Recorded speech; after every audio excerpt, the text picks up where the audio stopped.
തന്ത്രി അറസ്റ്റിലായി. K P ശങ്കരദാസിന്റെ കാര്യം ഇങ്ങനെ മുടങ്ങി നിൽക്കുകയാണ്.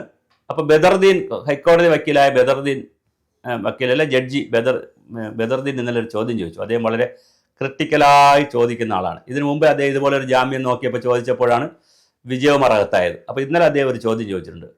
എന്താണ് അസംബന്ധമാണ് ഇവിടെ നടക്കുന്നത്? ഈ കേരളത്തിൽ നടക്കുന്ന മുഴുവൻ അസംബന്ധങ്ങളാണോ? ഒരാൾ പ്രതിയായിരിക്കുന്നു, പ്രതിയായ ആൾ ആശുപത്രിയിൽ പോയി കിടന്ന് ഓരോരുത്തരായിട്ട് ഇങ്ങനെ ആശുപത്രിയിൽ പോയി കിടന്നിട്ട് ഓരോ അസുഖങ്ങളാണെന്ന് പറഞ്ഞാൽ ഇവിടെ പിടിക്കണ്ടേ? എന്തേ സ്റ്റേഷൻ ആശുപത്രിയിൽ പോയി അറസ്റ്റ് രേഖപ്പെടുത്താത്ത? അത് SIT പറയേണ്ട ഒരു ചോദ്യമാണ്. കാരണം ശരിയാണ്, സുഖമില്ലാ കിടക്കുന്നു. സുഖമില്ലാ കിടന്നാൽ ആശുപത്രിയിൽ പോയിട്ട് സംസാരിക്കാൻ പറ്റുമെങ്കിൽ മൊഴിയെടുക്കണം. പ്രാഥമിക മൊഴി മതി, പക്ഷെ വിശദമായിട്ട് പിന്നെ എടുക്കാം. അറസ്റ്റ് രേഖപ്പെടുത്തണം. ഇവരുടെ കെയർ ഓഫിൽ, പോലീസിന്റെ കെയർ ഓഫിൽ ചികിത്സ കൊടുക്കാമല്ലോ, അങ്ങനെ കൊടുക്കുന്നുണ്ടല്ലോ. പക്ഷെ ഇത് IPS കാരനായ ഹരിശങ്കറിന്റെ അച്ഛനായതുകൊണ്ടാണോ ഈ ഒരു പ്രിവിലേജ് എന്നാണ് കേരള ഹൈക്കോടതിയുടെ ജഡ്ജി, ബഹുമാനപ്പെട്ട ജഡ്ജി ബദറുദ്ദീൻ അവർ ചോദിക്കുന്നത്. ഇത് എൻ്റെ ചോദ്യമല്ല. പക്ഷേ പൊതുസമൂഹത്തിൽ ഒരു വലിയ ചർച്ച ഇപ്പോൾ ഉള്ളത്, വലിയൊരു ആശങ്കയുള്ളത്, ഈ കേസ് ധാർമ്മികമായ ഒരു അവകാശം ഉള്ള ആളും ഒരുപാട് പേര് ഫയലിട്ട് ഒപ്പിൽ ഒരു മഹസറിൽ ഒരേ ഒപ്പ് മാത്രമായിട്ടുള്ള തന്ത്രിയെ മാത്രം പിടിച്ചു, മന്ത്രിയെ പിടിക്കുന്നില്ല, അല്ലെങ്കിൽ ദേവസ്വം ബോർഡിൻ്റെ മറ്റാളുകളെ പിടിക്കുന്നില്ലല്ലോ. മന്ത്രി ഒപ്പിട്ടു എന്നല്ല, പക്ഷെ മന്ത്രിക്ക് ഇതിൽ വലിയ പങ്കില്ലേ? കടകംപള്ളി സുരേന്ദ്രനെ ഒരു പ്രാവശ്യമല്ലേ ചോദ്യം ചെയ്തോളൂ, അത് കഴിഞ്ഞോ? അതോ പൂർത്തിയായോ? SIT അങ്ങനെ എന്ത് റിപ്പോർട്ടാണ് കോടതിയിൽ കൊടുക്കുന്നത്? അതോ കടകംപള്ളി സുരേന്ദ്രനെ രണ്ടാമത് ചോദ്യം ചെയ്യുന്നില്ലേ? രണ്ടാമത് ചോദ്യം ചെയ്താൽ സ്വാഭാവികമായിട്ട് അറസ്റ്റിലേക്കാണ് പോകുന്നത്. അതുപോലെ PS പ്രശാന്തിൻ്റെ കാലത്തും ഇതുപോലത്തെ തോന്നിവാസങ്ങൾ പലതും അവിടെ നടന്നതായി കോടതിയിൽ റിപ്പോർട്ട് കൊടുക്കുകയും അങ്ങനെ PS പ്രശാന്തിനെ ചോദ്യം ചെയ്യുകയും ചെയ്തു ഒരു പ്രാവശ്യം. രണ്ടാമത് PS പ്രശാന്തിനെ ചോദ്യം ചെയ്യുന്നില്ലേ എന്നൊരു ചോദ്യമുണ്ട്. രണ്ടാമത് ചോദ്യം ചെയ്യേണ്ട സമയമായല്ലോ. എന്താണ് അമാന്തിക്കുന്നത്? അപ്പോൾ KP ശങ്കരദാസിനെ അറസ്റ്റ് ചെയ്യാത്തതിൽ എന്താണ് SITക്ക് വൈമുഖ്യം? അതുപോലെ കടകംപള്ളി സുരേന്ദ്രനെ വീണ്ടും ചോദ്യം ചെയ്യുന്നതിലും അതിലൊരു ലീഡ് കിട്ടിയാൽ, ത്രെഡ് കിട്ടിയാൽ, അറസ്റ്റ് ചെയ്യേണ്ടി വന്നാൽ അറസ്റ്റ് ചെയ്യുന്നതിലും എന്താണ് തടസ്സം? എവിടെയാണ് തടസ്സം? ഇത് കൃത്യമായൊരു ചോദ്യമാണ്. അതുപോലെ PS പ്രശാന്തിനെയും അറസ്റ്റ് ചെയ്യുന്നതിലും അല്ലെങ്കിൽ അദ്ദേഹത്തെ വീണ്ടും ചോദ്യം ചെയ്യുന്നതിൽ എവിടെയാണ് ക്രക്സ്? എവിടെയാണ് പ്രശ്നം? അതുപോലെ തന്നെ സോണിയാഗാന്ധിയിൽ നിന്ന് മൊഴിയെടുക്കുമോ അറിയാനുള്ള ആകാംക്ഷയുണ്ട് ആളുകൾക്ക്. അതുപോലെ തന്നെ അടൂർ പ്രകാശിൽ നിന്നും ആന്റോ ആന്റണിയിൽ നിന്നും ഈ വിവരങ്ങൾ എടുക്കുമോ? അതുപോലെ തന്നെ മുഖ്യമന്ത്രിയിൽ നിന്ന് മൊഴിയെടുക്കുമോ? വാസവനിൽ നിന്ന് മൊഴിയെടുക്കുമോ? കാരണം ഇതെല്ലാം ഡയറക്റ്റ് ഓർ ഇൻഡയറക്റ്റ് ഓർ ഏതെങ്കിലും തരത്തിലൊക്കെ ഈ ദേവസ്വം ബോർഡുമായും അല്ലെങ്കിൽ പൂജാതി സാധനങ്ങൾ വാങ്ങിയതുമായും കൂടെ നിന്നതുമായും ഫോട്ടോ എടുത്തതുമായിട്ടുള്ള കുറേ തെളിവുകളാണ്.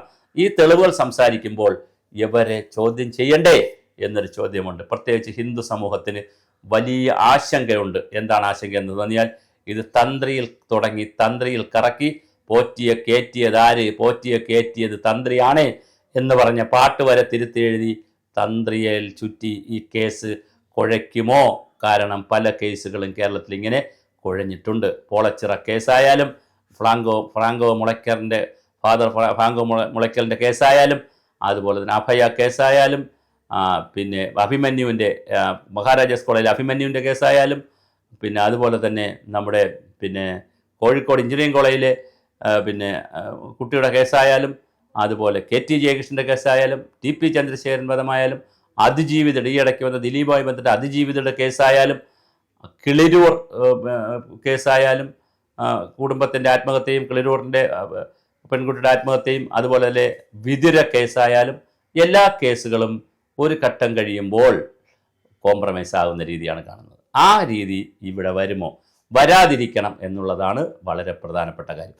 അങ്ങനെയാണെങ്കിൽ കൊന്നത് ഒരാളാണെങ്കിൽ അല്ലെങ്കിൽ ഒരു ഘട്ടം ആളുകൾ ആരാണ് കൊല്ലിച്ചത് എന്നൊരു ചോദ്യമുണ്ട്. അതുപോലെ കട്ടത് നമ്മുടെ ഉണ്ണികൃഷ്ണൻ പോറ്റിയും ഈ ബെല്ലാരി ടീമും ഗോവർദ്ധനും ഭണ്ഡാരിയും ഈ ടീമുകളൊക്കെയാണ് കട്ടതും കൊണ്ടുപോയി വിറ്റതും ഒക്കെ എങ്കിൽ കക്കിച്ചതാരാണ്? അല്ലെ കക്കാൻ കൂട്ടുനിന്നതാരൊക്കെയാണ്? കട്ടിൽ നിന്ന് അറിഞ്ഞിട്ടും മിണ്ടാതിരുന്നതാരാണ്? ഇത് കട്ടുകൊണ്ട് പോകുന്നതാണെന്ന് മനസ്സിലാക്കിയിട്ടും ഒരക്ഷരവും പറയാതിരുന്നതാരാണ്? അവിടെയൊക്കെയാണ് ഈ തന്ത്രിയൊക്കെ ഇതിനകത്ത് കണക്ട് ചെയ്ത് ത്രെഡായിട്ട് കിടക്കുന്നത്. ആരൊക്കെയാണ് ഇതിൻ്റെ പിന്നിലുള്ളത്? അതിൽ മന്ത്രി എവിടെ നിൽക്കുന്നു, തന്ത്രി എവിടെ നിൽക്കുന്നു എന്നുള്ളതിനെ സംബന്ധിച്ച് വലിയ കൃത്യമായ ഒരു അന്വേഷണം ആവശ്യമുണ്ട്. മുൻ മന്ത്രി കടകംപള്ളി സുരേന്ദ്രനെ അറസ്റ്റ് ചെയ്യാനോ അല്ലെങ്കിൽ രണ്ടാമത് മൊഴിയെടുക്കാൻ എന്താണ് അമാന്തം? എന്താണ് തടസ്സം? അതോ ഇനിയും പലവട്ടം കോടതിയിൽ നിന്ന് കൊട്ടുകൾ കിട്ടുന്നത് പോലെ SITക്ക് ഇനിയും കോടതി ചോദിക്കണം. ഇന്നലെ SIT ചോദിച്ചു. മുമ്പ് ഒരു പ്രാവശ്യം എന്തേ നിങ്ങൾ തണുത്ത് നിൽക്കുന്നു എന്ന് ചോദിച്ചപ്പോഴാണ് പത്മകുമാറിലേക്ക് പോയത്. വീണ്ടും ഒന്ന് തണുത്തത് എന്തേന്ന് ചോദിച്ചപ്പോഴാണ് വിജയകുമാറിലേക്ക് പോയത്. വീണ്ടും ഇന്നലെ കോടതി വീണ്ടും ഉഷാറായിട്ടുണ്ട്. അപ്പോൾ കോടതി ഉഷാറായാൽ മാത്രമേ SIT ഉഷാറാകുമോ? അതോ SIT ഇപ്പോൾ ഒരു 10-15 ദിവസത്തിനകത്ത് റിപ്പോർട്ട് 10 ദിവസത്തിനകത്ത് കൊടുക്കുമെന്നോ? ഇപ്പോൾ 9 ദിവസം ആവും, ഇനിയിപ്പോൾ ഇന്നും കൂടെ കഴിഞ്ഞല്ലോ. 9 ദിവസത്തിനകത്ത് SIT റിപ്പോർട്ട് കൊടുക്കുമോ?